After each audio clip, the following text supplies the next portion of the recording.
ഇവർ പോയി കഴിഞ്ഞ് പിറ്റേ ദിവസം മുതൽ എനിക്ക് ഭയങ്കരമായിട്ട് ഇങ്ങനെ വിഷമം വരുവാ.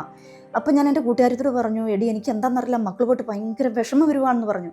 എന്താണെന്നറിയില്ല, ഞാൻ വിളിച്ചുകൊണ്ടാണ് ഇവരെ ഇരിക്കുന്നതൊക്കെ. ഞങ്ങൾ അവൻ്റെ ബോഡി കൊണ്ട് ഇവിടെ വന്നു, രാത്രിയിൽ ഇവിടെ വന്ന്. അപ്പം എല്ലാവരും പറയുന്ന ഡിയോണമോൾ മരിച്ചുകൊണ്ടിരിക്കുകയാണ്, കൊച്ചിനെയും കൂടെ കൊണ്ടുവന്നിച്ചിട്ട് രണ്ടുപേരെയും കൂടെ നമുക്ക് ഒരുമിച്ച് അടക്കാം. 7 ദിവസം വരെ ഞങ്ങളുടെ വീട്ടിൽ പന്തലുണ്ടായിരുന്നു.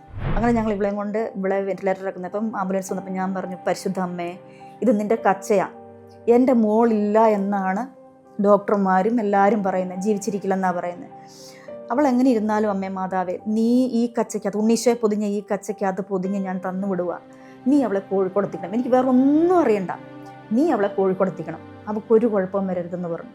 ഡിയോണയ്ക്ക് തിരുവോസ് കൊടുക്കും. ഞാൻ ബാവിട്ട് കരയുന്ന പോലെ കരയാറുണ്ട്. സിസ്റ്റർ ചോദിക്കും എന്താ നീ ചോദിക്കും. ഞാൻ പറയും, ഞാൻ ഈശോയെ ജീവനോടെ കാണുക. ആ സമയത്ത്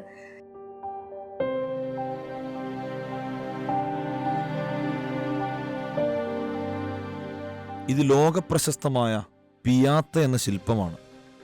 ഈശോയെ കുരിശിൽ നിന്നിറക്കി മാതാവിൻ്റെ മടിയിൽ കിടത്തിയതിനെ അനുസ്മരിച്ചുകൊണ്ട് വിശ്വപ്രസിദ്ധനായ മൈക്കിൾ ആഞ്ചലോ നിർമ്മിച്ചതാണ്. തലശ്ശേരി അതിരൂപതയിൽ പാലത്തിൻകട വിടവകയിൽ ദൈവം നിർമ്മിച്ച ജീവിക്കുന്ന ഒരു പിയാത്തയുണ്ട്. കാൽവരി പോലെ ഹൃദയഭേദകമാണ്.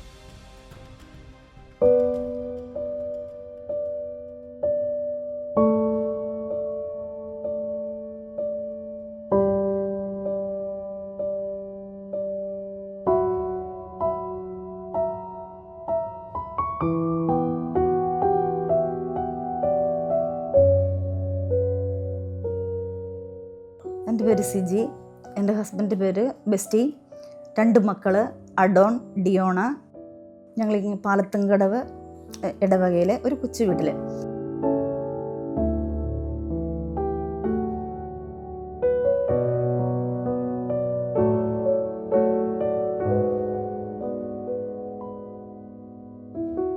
ഞങ്ങൾക്കുണ്ടാകുന്ന കുഞ്ഞുങ്ങൾ നല്ല കുട്ടികളായിരിക്കണമെന്ന് ഞങ്ങൾ ഒത്തിരി ആഗ്രഹമായിരുന്നു. അപ്പോൾ ഞങ്ങൾ 2 പേരും തീരുമാനിച്ചു, നമുക്ക് നമ്മുടെ കയ്യിൽ നിന്നൊരു കുഞ്ഞിനെ വേണ്ട, നമ്മുടെ കുറവുകളും പോരായ്മകളും ഇല്ലാത്തൊരു കുഞ്ഞുങ്ങളെ നമുക്ക് വേണമെന്നുള്ള ആഗ്രഹത്തോടെ ഞങ്ങൾ ഈശോയുടെ കയ്യിൽ നിന്നൊരു കുഞ്ഞിനെ സ്വീകരിക്കാൻ ഞങ്ങൾ തയ്യാറായി. 11 ദിവസം ഞങ്ങൾ നോമ്പ് നോക്കി, പള്ളിയിൽ പോയി കുമ്പസാരിച്ച് വിശുദ്ധ കുർബാന സ്വീകരിച്ച് ഞങ്ങളുടെ കട്ടിൽ ഞങ്ങൾ ബലിപീഠമാക്കി. ഞങ്ങൾ അഡോണിന് ജന്മം നൽകി. അവനും ഡിയോണമോളും തമ്മിൽ 7 വയസ്സിൻ്റെ വ്യത്യാസമുണ്ട്. ഡിയോണനെയും ഞങ്ങൾ അങ്ങനെ അഡോണിന് ജന്മം കൊടുത്തതുപോലെ തന്നെ ഡിയോണമോൾക്ക് ജന്മം കൊടുത്തു. 10ാം ക്ലാസ്സിലെ എല്ലാ വിഷയത്തിനും A+ഓടുകൂടി അഡോണും ഡിയോണയും പാസ്സായി. സ്കൂളിലെ എല്ലാ കാര്യങ്ങളിലും, അതായത് പ്രസംഗം, ഡാൻസ്, പാട്ട്, അഡോണാണെങ്കിൽ നാടകം എഴുതും, എല്ലാത്തിലും അവർ ഒന്നാമതായിരുന്നു, അഡോണും ഡിയോണയും. ഡിയോണമോൾ +1 +2 ആയി. അഡോൺകുട്ടന് ഡോൺ ബോസ്കോ കോളേജിൽ ലാസ്റ്റ് വർഷം. ഡോൺ ബോസ്കോയിലെ കുട്ടികളെല്ലാം കൂടെ മലയാറ്റൂർ പോകാൻ വേണ്ടി തീരുമാനിച്ചു. ഒരു 16 കുട്ടികൾ പോകാൻ വേണ്ടിയിട്ടാണ് തീരുമാനമെടുത്തത്. ലാസ്റ്റ് ആയപ്പോഴത്തേക്കിന് ഓരോരുത്തർ ഓരോ കാരണത്താൽ ഒഴിവായി. ലാസ്റ്റ് അഡോണും സാൻജോയും സ്നേഹയും ജിസ്നയും തന്നെയായി. അപ്പോൾ അവർ പോകാൻ തീരുമാനിച്ചു കഴിഞ്ഞപ്പോൾ അവരുടെ കൂട്ടത്തിൽ അഡോണിൻ്റെ പെങ്ങൾ ഡിയോണമോളും സ്നേഹയുടെ അനിയത്തി സോനയും കൂടെ അവരുടെ കൂടി. അങ്ങനെ 6 പേര് ഇവർ മലയാറ്റൂർ പോകാൻ വേണ്ടി തീരുമാനിച്ചു. ഒരു വെള്ളിയാഴ്ച പോയി, ശനിയാഴ്ച മല കയറി, ഞായറാഴ്ച അവർ, അതായത് പുതുഞായറാഴ്ച കഴിഞ്ഞ് വരുന്ന ഞായറാഴ്ച അവർ തിരിച്ച് മല ഇറങ്ങി അവിടെ എല്ലാം കണ്ട് നല്ല ഒത്തിരി സന്തോഷത്തോടെ അവർ തിരിച്ചു വന്നത്. അവർ കോഴിക്കോട് വന്നവർ വയനാട്ടിൽ പോയി. വയനാട്ടിൽ ബാണാസുര കാണാൻ വേണ്ടി പോയ വഴിക്കാണ് ഈ അപകടം നടക്കുന്നത്. അപ്പോൾ തന്നെ അഡോണും സ്നേഹയും ജിസ്നയും ഈശോയുടെ അടുത്തേക്ക് പോയി. അവർക്കെന്താണോ സംഭവിച്ചത് അത് തന്നെയാണ് ഡിയോണമോൾക്ക് സംഭവിച്ചത്. പക്ഷേ ഈശോ ഞങ്ങൾക്ക് ഡിയോണമോളെ തിരിച്ചു തന്നു.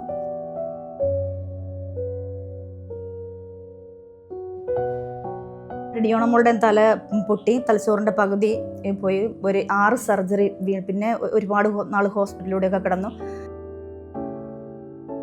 ഇപ്പോഴും ചികിത്സ തുടർന്നുകൊണ്ടിരിക്കുകയാണ്. ഒത്തിരി ട്രീറ്റ്മെൻറ്റൊക്കെ എടുത്തു. 2 പ്രാവശ്യം തലയോട്ടി വെച്ചു. ഇപ്പോൾ അവൾക്ക് തലയോട്ടിയില്ല, പഴുപ്പായിട്ടത് എടുത്തു കളയേണ്ടി വന്നു. ഞങ്ങളിപ്പം കണ്ണൂർ ബേബിയിലെ ചികിത്സ ഡിയോണമോൾക്ക് നടത്തിക്കൊണ്ടിരിക്കുന്നത്.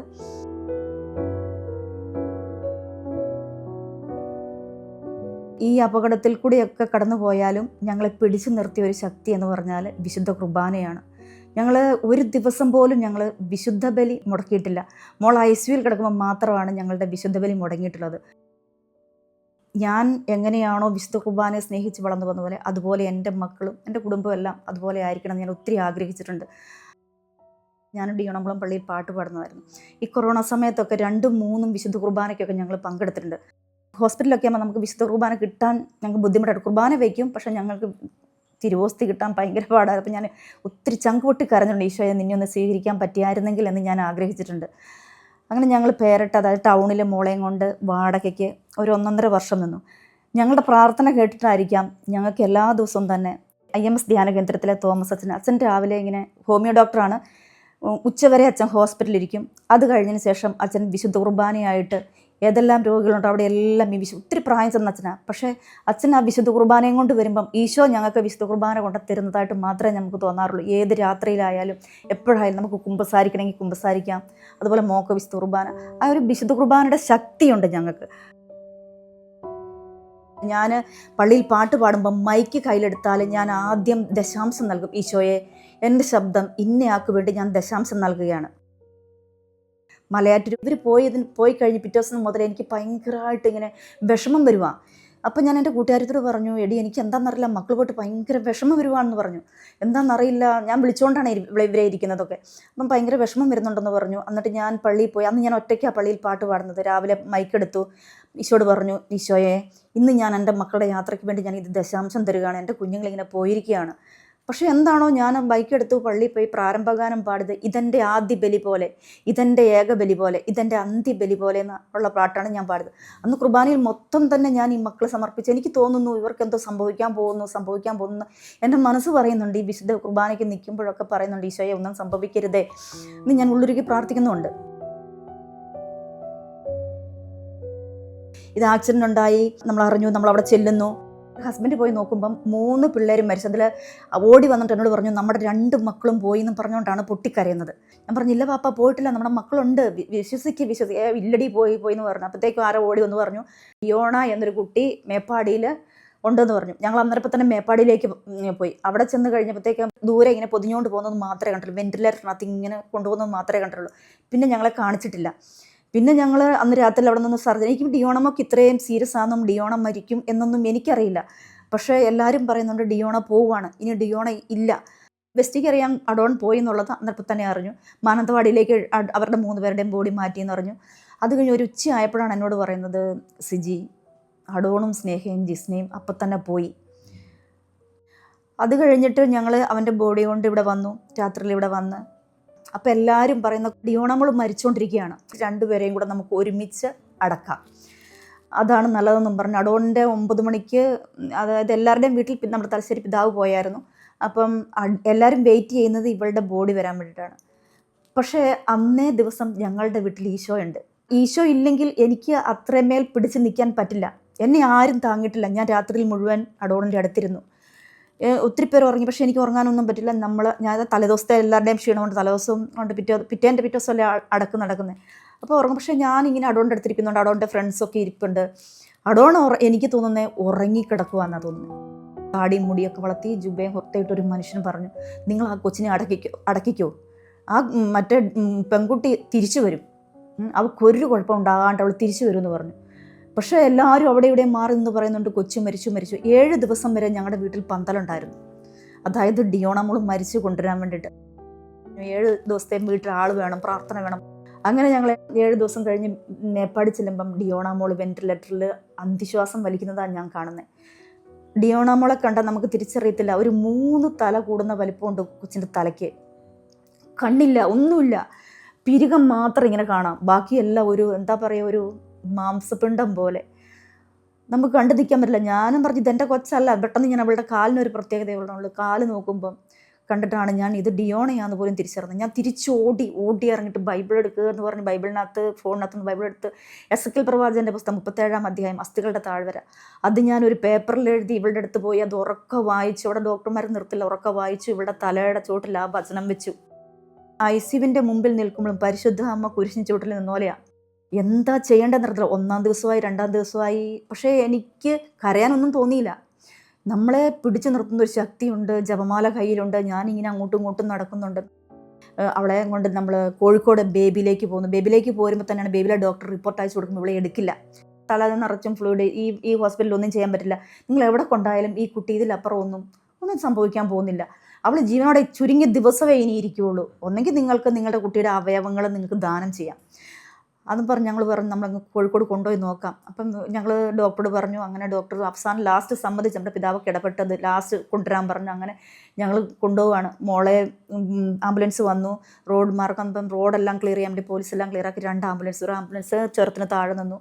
അങ്ങനെ ഞങ്ങൾ ഇവളെയും കൊണ്ട് ഇവിടെ വെന്റിലേറ്റർ ഇറക്കുന്നത്. അപ്പം ആംബുലൻസ് വന്നപ്പോൾ ഞാൻ പറഞ്ഞു, പരിശുദ്ധ അമ്മേ, ഇത് നിൻ്റെ കച്ചയാണ്, എൻ്റെ മോളില്ല എന്നാണ് ഡോക്ടർമാരും എല്ലാവരും പറയുന്നത്, ജീവിച്ചിരിക്കില്ലെന്നാണ് പറയുന്നത്. അവൾ എങ്ങനെ ഇരുന്നാലും അമ്മേ മാതാവേ, നീ ഈ കച്ചയ്ക്കകത്ത് ഉണ്ണീശോയെ പൊതിഞ്ഞ ഈ കച്ചയ്ക്കകത്ത് പൊതിഞ്ഞ് ഞാൻ തന്നു വിടുക, നീ അവളെ കോഴിക്കോട് എത്തിക്കണം, എനിക്ക് വേറെ ഒന്നും അറിയണ്ട, നീ അവളെ കോഴിക്കോട് എത്തിക്കണം, അവൾക്കൊരു കുഴപ്പവും വരരുതെന്ന് പറഞ്ഞു. 1 മണിക്കൂർ 20 സെക്കൻഡ് കൊണ്ട് കോഴിക്കോട് എത്തിച്ചു. ഇവക്ക് ആ വെന്റിലേറ്ററിൽ നിന്ന് എങ്ങനെ എടുത്തോ അതുപോലെ ആ കച്ചയ്ക്കകത്ത് പൊതിഞ്ഞ് പരിശുദ്ധ അമ്മ കോഴിക്കോട് എത്തിച്ചു. ഡിയോണമോളുടെ അടുത്ത് കയറുമ്പം ഞാൻ ഈ എസെക്കിയേൽ പ്രവാചകൻ്റെ പുസ്തകങ്ങളുടെ തലമുകളിൽ വെച്ചിരിക്കുന്നത്, ICUവിൽ നമുക്കിത് വെക്കാൻ പറ്റില്ല. ICUവിലേക്ക് കയറുമ്പം മേപ്പാടി വെച്ചു, പക്ഷെ അവിടെ അവർ സമ്മതിക്കില്ല. അപ്പം ഞാൻ അതെടുത്ത് വായിച്ചും ഈശോയെ സ്തുതിച്ചു. ഇല്ല കേട്ടോ ഡിയോണമോളെ, നീ വേഗം വരണം എന്നും പറഞ്ഞുകൊണ്ട് ഇവൾക്ക് അങ്ങോട്ട് പ്രതീക്ഷ കൊടുത്തുകൊണ്ടിരുന്നു. എന്നിട്ട് പിന്നെ ഞങ്ങൾ ബാംഗ്ലൂർക്ക് പോയി. അങ്ങനെ ബാംഗ്ലൂരിൽ നിന്ന് വീണ്ടും മേജർ സർജറി. അത് കഴിഞ്ഞ് ഞങ്ങൾ മേപ്പാടി വന്നു. മേപ്പാടിയിൽ നിന്ന് വീണ്ടും ഞങ്ങൾ ഇങ്ങോട്ടേക്ക് വന്നു. 5 മണിയാകുമ്പോഴത്തേക്ക് വിളിക്കും. അതിൽ കൂടുതൽ അവൾ കിടക്കില്ല. ഇവളൊക്കെ ഞാൻ കട്ടിലയിൽ ഇരുന്നുകൊണ്ട് പ്രാർത്ഥന ചെല്ലും. അത് കഴിഞ്ഞ് ഞങ്ങൾ അവളെ ഒന്ന് ഫ്രഷ് ആക്കി വെച്ചിട്ട് അപ്പം 6 മണി എന്ന സമയത്ത് വിശുദ്ധ കുർബാന ഡിയോണമോളുടെ ഫോണിൽ വെച്ചിട്ട് കാതോട് ചേർത്ത് വെച്ച് കൊടുക്കും. ഡിയോണമോക്ക് കൊടുക്കാൻ വേണ്ടി അച്ഛൻ തിരുവോസ്തി എൻ്റെ കയ്യിലേക്ക് തരുമ്പം എനിക്ക് വിറയ്ക്കാറുണ്ട്. വൈദികർ മാത്രം എടുക്കുന്ന തിരുവോസ്തി എൻ്റെ കയ്യിൽ തന്നിട്ട് ഡിയോണയ്ക്ക് കൊടുക്കണമെങ്കിൽ ഈ സ്പൂണിനകത്ത് ഇത് തരുമ്പോഴത്തേക്ക് ഞാൻ പാവിട്ട് കരയുന്ന പോലെ കരയാറുണ്ട്. സിസ്റ്റർ ചോദിക്കും എന്താ നീ ചോദിക്കും. ഞാൻ പറയും ഞാൻ ഈശോയെ ജീവനോടെ കാണുക ആ സമയത്ത്. അതിൻ്റെ ആ ഒരു ഫീലെന്ന് പറഞ്ഞാൽ ഞാൻ വീടും പരിസരവും ഒക്കെ വൃത്തിയാക്കിയിടും. ഒരു ചേട്ടനോട് ചോദിച്ചു, സിസ്റ്ററും അച്ഛനും വരുന്നതുകൊണ്ടാണോ വീട് വൃത്തിയാക്കിയിടുന്നതെന്ന് എന്നോട് ചോദിച്ചു. അപ്പം ഞാൻ പറഞ്ഞു, ഇന്ന് അവരെക്കാൾ വലിയ ഒരാൾ എൻ്റെ പടി കടന്നു വരുന്നുണ്ട് ഡിയോണമോളുടെ ഹൃദയത്തിലേക്ക് എഴുന്നള്ളി വരാൻ വേണ്ടി. സഹനം ശാപമായി കാണുന്നവരാണ് നമ്മിൽ അധികവും. സഹനത്തെ കൃപയാക്കി മാറ്റുന്ന ക്രിസ്തുവിനോട്, കുർബാനയോട് ചേർന്ന് നിന്നാൽ നമ്മുടെ സഹനവും കൃപയായി മാറും എന്ന ഉറപ്പാണ് സിജിയും ഡിയോണയും നമുക്ക് നൽകുന്നത്.